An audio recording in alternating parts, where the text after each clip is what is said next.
बंधो तुलसी के पद जिनकी नो जग का, कलि समुद्र बूढ़त लख्यो प्रगट्यो सतुगुण। अपने अपने घरन की सब काहू खो पीर, वो तुम्हें सब घरन की पीर, सुधन्य धन्य रघुवीर। गुरु ब्रह्मा गुरु विष्णु गुरुर्देवो महेश्वरा, गुरु साक्षात् परं ब्रह्म, तस्मै श्री गुरवे नमः, तस्मै श्री गुरवे नमः।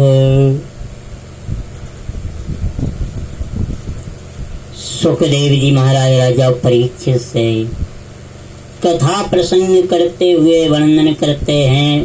हे परीक्षित, हिरण्यकश्यप ने अपने पुत्र को बड़ा परेशान किया। प्रहलाद जी के कारण भगवान का नरसिंह रूप धारण हुआ और हिरण्यकश्यप का वध हुआ। जो इतनी बात सुनी, परीक्षित ने कहा, प्रभु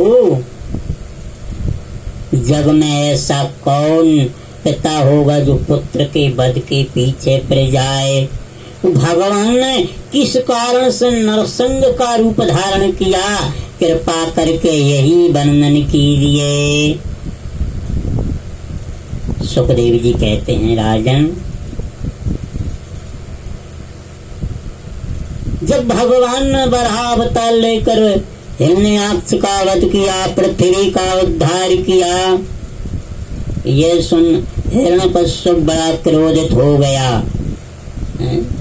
देखो, भगवान भी दो ही प्रकार से आते हैं सिर्फ भक्तों के लिए। सो केवल भगतन है लागी, सिर्फ भगवान भक्तों के लिए आते और किसी के लिए नहीं आते हैं। सो केवल भगतन तलागी, भगवान भक्तों के लिए ही आते हैं। भागवत में भी लिखा, यदा यदा ही धर्मस्य, और भागवत की जगह रामायण भी यही कहते हैं। क्या कहती है? बोले, जब जब हुए धर्म की हानि, बाले असुर अदम अभिमानी। जब जब हुए धर्म की हानि, बाले असुर अदम अभिमानी।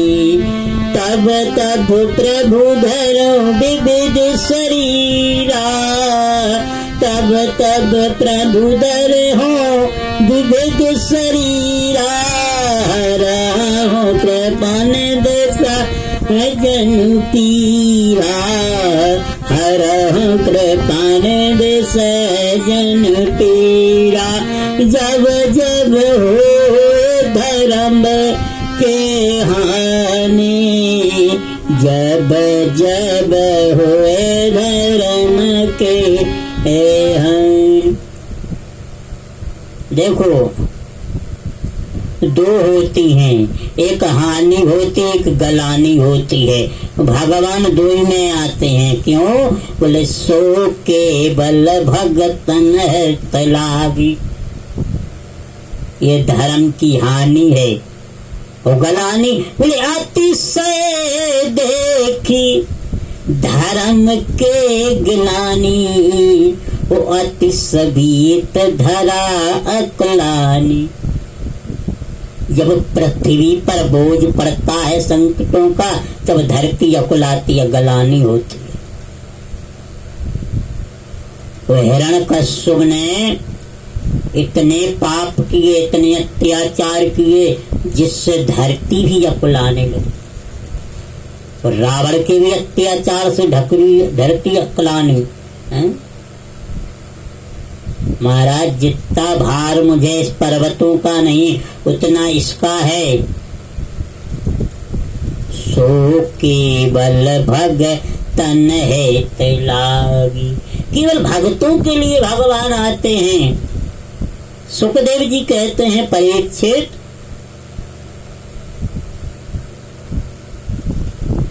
जिस समय हिरण्यकश्यप को बड़ा क्रोध आया कि मेरे भाई की मृत्यु हो गई, बदला लेने के लिए मंदराचल पर्वत पर चला गया। इतना घोर तप किया, इतना घोर तप किया महाराज, कि इतना सारा शरीर दीमक में दब गया। इसका तप देख के ब्रह्मा जी प्रकट भये। और ब्रह्मा जी ने इससे कहा, भैया वरदान मांगो। तो इसने कहा, महाराज मुझे तो अजर अमर कर दो, हम काहू के मरे न मारे। देखो, राक्षसों में एक प्रक्रिया होती है कि ये हमेशा यही चाहते कि हम अमर बने रहें। जब शंकर जी और ब्रह्मा जी रावण को वरदान देने आए, तो ब्रह्मा जी ने कहा, भैया वरदान मांगो। तब इसने भी यही मांगा। तब क्या बोले, हम काहू के मरहे न मारे, बानर मनुज जात दुहि बारे। हम किसी के हाथों से हमारी मृत्यु ना हो। ब्रह्मा जी ने कहा कि जो हमारे हाथ में नहीं है, हम वो कैसे तुम्हें दे दें? इतनी तो भैया हमारे हाथ में भी, हम भी अजर अमर नहीं है, जो डिग्री हमारे पास नहीं, वो हम तुम्हें कैसे दे दें? कहा, वो हम तुम्हें कैसे दे दें? फिर महाराज और कुछ मांग लो। कहा, आप मृत्यु लोक में हो। मृत्यु लोक का मतलब होता है मौत। वो परम सत्य है मृत्यु ही। मृत्यु अटल सत्य है, इससे आगे कुछ सत्य है ही नहीं महाराज। तब इसने यही वरदान मांगा था, बानर मनुज जात दुहि बारे। सिर्फ मैं महाराज बानर और मनुष्य से मरने की मृत्यु मांगता हूँ। और ये भी मांग लिया है क्या? बोले, हम काहू के मरे न मारे, हम किसी के हाथों से न मरे महाराज। ब्रह्मा जी बोले, भैया और कछु मांग ले, ये छोड़ दो। तो बोला, प्रभु एक वरदान से काम नहीं चलेगा, मैं जितने वरदान मांगू आपको देना होगा। ब्रह्मा जी ने सोचा शायद 2-4 वरदान मांग लेगा। अच्छा भैया मांग ले, तूने भी तो बड़ी सेवा की है, बड़ा तप किया है, तब जाकर मैं प्रसन्न हुआ, मांग। बोला, बैठ जाओ ब्रह्मा जी। अब बैठा लिया, अब मांगना शुरू किया। अरे न अंदर मरो ना बाहर मरो, ना अंदर मरो ना बाहर मरो, ना आकाश में मरहो ना पृथ्वी पर, न आकाश में मरहो ना पृथ्वी पर। अरे न अस्त्र से मरहो ना शस्त्र से मरहो, न अस्त्र से मरहो न शस्त्र से मरहो। 12 महीना में एक महीना में ना मरूं, आपकी बनाई सृष्टि में किसी से न मरूं। ऐसा वर दो हमको ब्रह्मा जी, ऐसा वर दो हमको वरदान। बोला, प्रभु ना अंदर मरूं ना बाहर मरूं, ना ऊपर मरूं ना नीचे मरूं, ना अस्त्र से मरूं ना शस्त्र से मरूं, ना दानव से मरूं ना मानव से मरूं। 12 महीना में एक ही महीना ना मरूं, आपकी बनाई हुई सृष्टि में किसी के हाथ से ना मरूं। ब्रह्मा जी ने तो माथा टेक, इतने सारे एक साथ में, लेकिन चल तूने भी क्या तपस्या की है, चल मैंने तुझको वरदान दिया। ब्रह्मा जी तो वरदान लेके चले गए। अब इसने सोचा वरदान, इतने सारे वरदान मिल जाए, अच्छा भला बताओ इतने वरदानों में से कोई मार सकता है, हैं? अच्छा मान लो कोई अस्त्र शस्त्र भी आ जाए मारने के लिए, वो कोई किसी का जन्म भी हो जाए हमें मारने के लिए, लेकिन होगा तो ब्रह्मा के ही हाथों से उसका जन्म। वो मान लो ब्रह्मा के हाथों से भी ना हो तो रहेगा तुझे 12 महीने में, तीसरा 13 मेरा महीना तो आने वाला नहीं, तो अब तो समझ लो पक्का पूरा अजर अमर ही हो गया, इसके आगे कुछ है ही नहीं। सारे देवताओं को बंदी बना लिया। इंद्र से कहता चल झाड़ू लगा, वरुण से कहता चल पानी भर, सारे देवता महाराज इसकी चमचागिरी करने लगे। अब देवता भी मन में सोचते हैं कुटाई पिटाई से बचना है तो इसकी सेवा करनी है। भगवान को भी याद करते हैं, प्रभु आप कब आओगे और इस राक्षस से हमारी कब मुक्ति कराओगे। सुखदेव जी कहते हैं राजा परीक्षित, हिरण्यकश्यप के 4 पुत्र हुए, प्रहलाद जी सबसे छोटे, सब भाइयों में छोटे लेकिन गुणों में सबसे बड़े थे। और प्रहलाद जी को जन्म से ही एक बीमारी लगी थी, क्या? बोले मन मन बसे गए कृष्ण, मन मन बसे कृष्ण, इन्हें कृष्ण की बीमारी लग गई। अच्छा ये बीमारी होती कैसी है, इसका असर कैसा होता, अच्छा मालूम भी कैसे पड़े कि ये बीमारी है? बोले जिस भक्त को ये बीमारी लग जाए तो एकदम वो हंसने लगता है, गाने लगता है, रोने लगता है।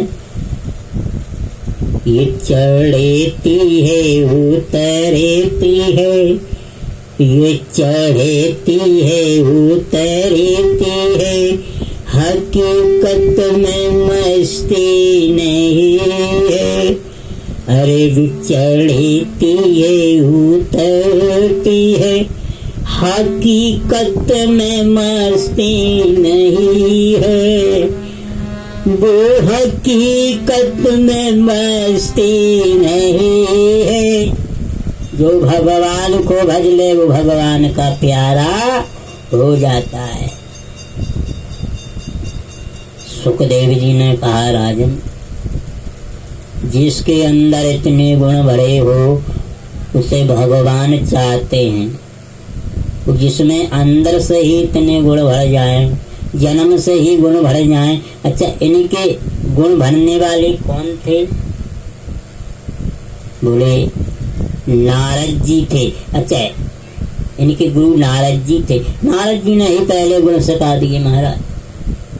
नारद जी को पता था कि इसका बाप तो कुछ करने बनने वाला नहीं, इसी को ज्ञान सिखा देते हैं।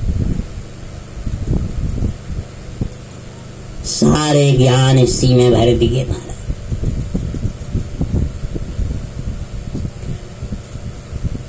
एक दिन संडामृक महाराज जी आए, कहा महाराज इसका ट्यूशन, हाँ पाठशाला भेज देना। हिरण्यकश्यप ने प्रहलाद जी को पढ़ने लिखने के लिए भेज दिया।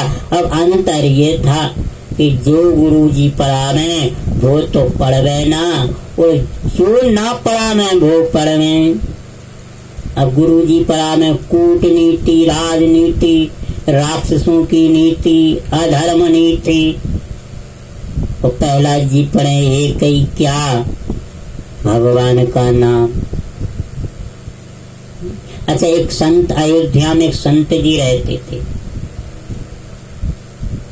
तो कहते थे राम जी हमारे शिष्य हैंगे और जानकी जी हमारी बहू रानी। कभी मंदिर में नहीं जाते थे भगवान के, बाहर एक झोपड़ी बनाए, बाहर ही रहा करते। अच्छा, लोग आवे जावे तो पूछवे, अच्छा देखो भैया हमारे पुत्र वधू से पूछी आना कुशल से। अंदर हमारा शिष्य है, राम जी को शिष्य मानते थे वो। और राम जी की तस्वीर एक बापे लगाए दीवार पर, डंडा लेके उसमें पढ़ाते थे, पढ़ो पढ़ो पोथी में राम लिखो दखती पे राम, पढ़ो पोथी में राम, पढ़ो पोथी में राम, पढ़ो पोथी में राम लिखो दखती में राम, पढ़ो पोथी में राम लिखो दखती में राम। भगवान को पढ़ाते थे। संडामृक महाराज जी जो पढ़ावे वो तो प्रहलाद जी पढ़ावे ना। अब एक दिन की बात, छुट्टियों का दिन था। संडामृक महाराज जी प्रहलाद जी को घर लगा गए। सबसे पहले प्रहलाद जी मैया नो पहुंचे। वो मैया नो जाके मैया ने बढ़िया सुंदर नहला धुला के बढ़िया मोटा सा काजल लगा के कहा, जाओ बेटा अपने पिताजी से प्रणाम करे आओ। कयादू की आज्ञा पाके प्रहलाद जी जो हिरण्यकश्यप के पास आए, बोले पिताजी प्रणाम। हिरण्यकश्यप बड़ा खुश हुआ, गोद में उठा लिया। और बेटा पढ़ाई लिखाई पिताजी बहुत बढ़िया चले। अब गुरु जी बहुत बढ़िया पढ़ाते हैं। हिरण्यकश्यप ने कहा, थोड़ा बहुत हमें भी सुनाओ गुरु जी क्या पढ़ाते हैं। प्रहलाद जी बोले, ज्यादा तो कुछ पिताजी अभी याद नहीं हुआ, एक पाठ याद हुआ, चाहिए कई पाठ सुना दो। प्रहलाद जी सुनाने लगे। श्री कृष्णाय वासुदेवाय नमः, श्री कृष्णाय वासुदेवाय नमः। कृष्ण जी का नाम सुनाने लगे। हे पिताजी, ये संसार सागर अंध कुआं है, इसमें हम सब लोग डरे हुए हैं। इस भव सागर से पार होने के लिए हमें भगवान नाम संकीर्तन का उच्चारण करना चाहिए, जिससे हम भगवान को प्राप्त हो सकें। जो हिरण्यकश्यप ने इतना सुना और उठा करके उसको जमीन पर फेंक दिया, निकाल तलवार गुरु जी की गर्दन पर धर दी। क्यों, ये क्या पढ़ाते हो? बोले महाराज पता नहीं ये कहाँ से पढ़े आया। हमारी शिक्षा में तो, हमारे विद्यालय में तो ऐसा कोई पाठ भी नहीं। अच्छा एक काम करो, हाथ छोड़ दो, मैं इसको जा करके समझाता हूँ। ठीक है ले जाओ। गुरु जी आए, प्रहलाद जी को बहुत डांटा। तुम्हारे चंदन के मन में कांटे का पौधा तू कहाँ से उत्पन्न हो गया? जो मैं तुझे पढ़ाता हूँ वो तो पढ़ता नहीं, अनाप शनाप की बातें कहाँ से पढ़ करके आ जाता। बहुत डांटे गुरु जी, पर प्रहलाद जी शांत हैं। क्यों? गुरु जी गर्म है तो तुम्हें शांत रहना ही पड़ेगा। एक दिन गुरु जी चले गए किसी काम से बाजारे। आश्रम पर प्रहलाद जी और बच्चे। तो प्रहलाद जी ने कहा, आज क्यों ना कोई खेल हो? तो कहा कौन सा खेल हो? बोले हम छिपा छिपी खेलते हैं, जिसमें एक ढूंढता है बाकी सब छिप जाते हैं। कहा अच्छा। बोले हाँ। बोले ये खेल एक बार आत्मा और परमात्मा दोनों में खेला गया। बोले जीवात्मा परमात्मा में ये खेल खेला गया। तो परमात्मा ने कहा जीवात्मा से, पहले तुम छुपो, हम तुम्हें ढूंढते हैं। और भगवान ने जीव को पकड़ पकड़ कर इस मृत्यु लोक में जन्म दे दिया। परमात्मा ने कहा इन्हीं कण कण में हम छुपे हुए हैं। जिस दिन तुम हमें ढूंढ दोगे उस दिन तुम्हें छिपना नहीं पड़ेगा, तुम्हारा उद्धार हो जाएगा। अब जितने विद्यालय में बच्चे थे बोले प्रहलाद तेरी बातें सुन सुन के मुझे बड़ा अच्छा लगता है। अच्छा देखो मैंने तो कभी तेरे भगवान देखे नहीं, पर तूने भगवान देखे हैं, कैसे हैं? मन तो बहुत करता है कि तेरे भगवान की जैसी तू बातें करता है वैसी ही बातें मैं करूं। प्रहलाद ने कहा तो करो, उसमें कौन सी बड़ी बात। बोला भैया तेरो बाप बड़ो खतरनाक है, तू तो भैया राजा का पुत्र है, तू तो बच जाएगो और मुझे तो मरवाए देगो। बोले नहीं। फिर प्रहलाद जी ने सबको रोक लगा दिया। हरे गोविंद हरे गोपाल हरे जय राधा रमण दीन दयाल हरे गोविंद हरे गोपाल हरे जय जय प्रभु दीन दयाल हरे गोविंद हरे गोपाल हरे जय जय प्रभु दीन दयाल हरे। जो प्रहलाद जी करने लगे भगवान का स्मरण, सारे बच्चे झूमने लगे। हरे गोविंद हरे गोपाल हरे जय जय प्रभु दीन दयाल हरे जय जय प्रभु दीन दयाल हरे। इतने में गुरु जी भी आ गए। उस गुरु जी ने देखा ऐसा दृश्य तो गुरु जी तो और चकाचक हो गए और झूमने लगे। इतने में आ गया हिरण्यकश्यप, तो जो हिरण्यकश्यप ने देखा वो भी झूमने गया। हरे गोविंद बोलो हरे गोपाल बोलो गोविंद बोलो हरे गोपाल